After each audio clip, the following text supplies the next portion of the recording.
Mieli broliai, šiandienos Evangelijoje Jėzus pradeda aiškinti žmonėms, kas yra dangaus karalystė, ir tai daro palyginimais. Tačiau Evangelijos pabaigoje yra labai įdomi eilutė, leidžianti mums dar giliau suprasti, kas čia vyksta.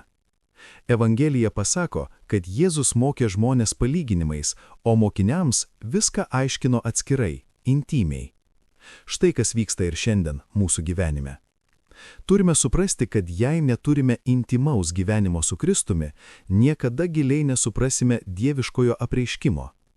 Šventasis Tomas Akvinietis primena, kad yra vienas Dievas, kuris apsireiškia, bet dviem būdais. Jis apsireiškia išoriškai istorijoje ir viduje per antgamtinę malonės šviesą. Dievas kalba išoriškai, taip, jis kalba per Kristų, kalba per įvykius, o Evangelijoje per palyginimus. Tačiau tam, kad ši tiesa būtų iš tikrųjų regima, kad galėtume ją priimti tikrų tikėjimo aktu, būtina, kad Dievas kalbėtų ir iš vidaus. Kristaus balsas skamba išorinėme apreiškime, bet jis turi skambėti ir vidinėme apreiškime. Ką tai reiškia mūsų praktiniam gyvenimui? Visai konkrečiai, tau reikia dvasinio gyvenimo. Neužtenka tik klausytis Kristaus, kalbant palyginimais ir istoriniais įvykiais. Reikia jį sutikti intymiai, kad jis apšviestų tave iš vidaus antgamtinę tikėjimo šviesą. O kaip tai vyksta praktiškai? Tu paimi tikėjimo tiesą, kurią jau žinai, kažką iš katekizmo, šventojo rašto teksto, dvasinę knygą, pavyzdžiui, Kristaus sekimą ar filotėją, ir susitelki maldoje. Tu sustoji ties tuo žodžiu ir, leiskite tai pasakyti, turi kasti aplink tą tiesą.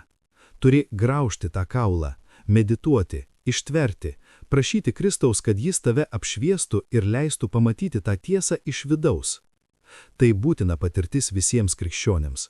Ji nėra skirta tik didiesiems mistikams ar dvasiniam elitui. Turime tai suprasti. Dievo pažinimas per tikėjimą yra patirtinis pažinimas.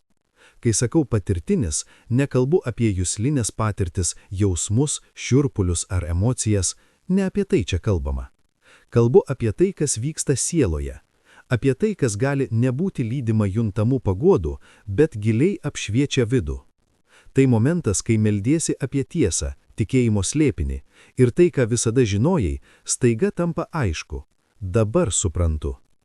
Jei kas nors tavęs paklaustų, bet kas pasikeitė, argi tu to nežinojai anksčiau, tu atsakytum, aš žinojau, bet dabar aš žinau. Anksčiau tai pažinojai savokomis, dabar tai pažįsti per tikėjimo patirtį. Tavo viduje uždegė šviesa. Jėzus kalbėjo palyginimais, bet jis kalbėjo ir intymiai. Tegul jis kalba ir tavo intimume. Dievas tave telaimina.